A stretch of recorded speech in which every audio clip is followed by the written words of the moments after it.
ہمارے حضرت فرماتے 5 چیزیں چھوٹ گئی، ایک چیز رہ گئی. کتنی چیزیں تھی؟ 6. تو اس میں کتنی قابو میں ہے؟ 1. اور 5 کے بعد قابو میں نہیں ہے. پہلا کلمہ ہے اللہ کے وعدے کا یقین، اللہ کے وعدے کا یقین اور اللہ کے وعید کا خوف، یہ پہلا نمبر ہے. یہ دوسرا نمبر نماز کہ عبادت کا شوق، تبلیغ میں لگ کر عبادت کا شوق پیدا ہو جائے. یہ نہیں کہ سنت بھی تر پڑھ کر آ جاؤ بھائی ایسا ہو ہے. ہاں کمیشن کٹ گیا ہے. سنت بھی تر نہیں پڑھتے تبلیغ والے، سنتیں نہیں پڑھتے، اس سے پہلے اب آ جاؤ. یہ بات صحیح نہیں ہے، یہ بات صحیح نہیں ہے. دین کی دعوت ہضم ہوتی ہے تو عبادت کا ذوق پیدا ہوتا ہے. ہاں جیسے دوائیں اثر کرتی ہے تو بدن کی قوت بڑھ جاتی ہے، کھانے میں پینے میں سونے میں، نیند بھی خوب آتی ہے، بھوک بھی خوب لگتی ہے، کھانا بھی خوب چلتا ہے، کیونکہ صحت ہو گئی. میری بات سمجھ آ رہی ہے؟ یہ کڑوی لگ رہی ہے، ہاں کڑوی لگ رہی ہے. تو ہمارے اندر یہ کمی ہے، میرے اندر بھی ہے. یہ نہیں کہ میں اس سے اعلیٰ بالا ہوں اور آپ نیچے ہیں، یہ کمی ہے ہمارے اندر. ہم کو اللہ نے دعوت یہ ایک کام دیا ہے، تو اس کام پر ہم پر کیا اثر ہونا چاہیے. تو ہم دیکھیں صحابہ میں کیا اثر تھا.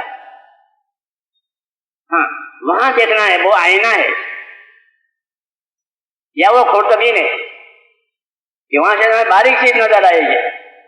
تو صحابہ کی سیرت پر جب نظر کی جاتی ہے تو ان کو جب یہ کام ملا تو ایک چیز ان کے اندر یہ پیدا ہوئی کہ اپنی آخرت کی فکر پیدا ہو گئی.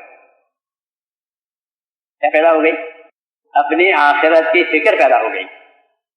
اور یہ کہتے تھے انما ہممنا الآخرہ، انما ہممنا الآخرہ ولیست ہممنا الدنیا، کہ ہمارے عزائم آخرت کے ہو گئے.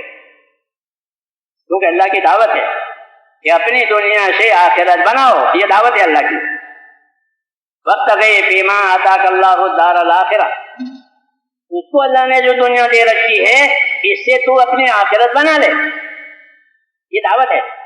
یہ بات تو قارون سے کہی گئی تھی موسیٰ علیہ السلام کے زمانے میں. اس کو اللہ نے دولت دی، اللہ نے اس کو دنیا دی، اپنے آخرت بنا لے. وہ مالدار تھا.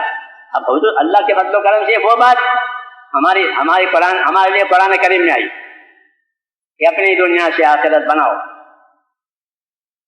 اپنی دنیا سے آخرت بناؤ. اسے صحابہ کہتے ہیں انما ہممنا الآخرہ، کہ ہمارے عزائم ہمارے ارادے وہ آخرت بنانے کے ہیں، کہ ہم اپنی دنیا سے اپنی آخرت بنائیں. اور آخرت بنانے کے لیے کیا سامان دیا ہے؟ کہ آخرت بنانے کے لیے اللہ نے یہ دین دیا ہے. اس دین کے بغیر آخرت ہرگز نہیں بنے گی. دین کے بغیر آخرت وَمَن يَبْتَغِ غَيْرَ الْإِسْلَامِ دِينًا فَلَن يُقْبَلَ مِنْهُ وَهُوَ فِي الْآخِرَةِ مِنَ الْخَاسِرِينَ، کہ جو اس دین کے علاوہ کوئی اور دین لے کر اللہ کہتے ہیں میرے پاس آئے گا، میں اس کو ہرگز قبول نہیں کروں گا اور وہ ہمیشہ کے خسارے میں ہو جائے گا.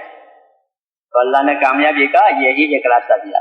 تو وہ کہتے تھے کہ انما ہممنا الآخرہ، کہ ہمارے عزائم کس چیز کے ہیں کہ اپنے دین سے اپنی آخرت بناؤ. اور دعوت بھی یہی ہے کہ وابتغ فیما آتاک اللہ الدار الآخرہ. تو میں نے کہا تبلیغ کا ایک اثر یہ ہے کہ اس کی وجہ سے آخرت کی فکر پیدا ہو جائے، کہ اپنی ہر حرکت سے وہ اپنی آخرت بنا لے، اپنی نیت سے، اپنے عمل سے، ہر چیز سے اپنی آخرت بنا لے.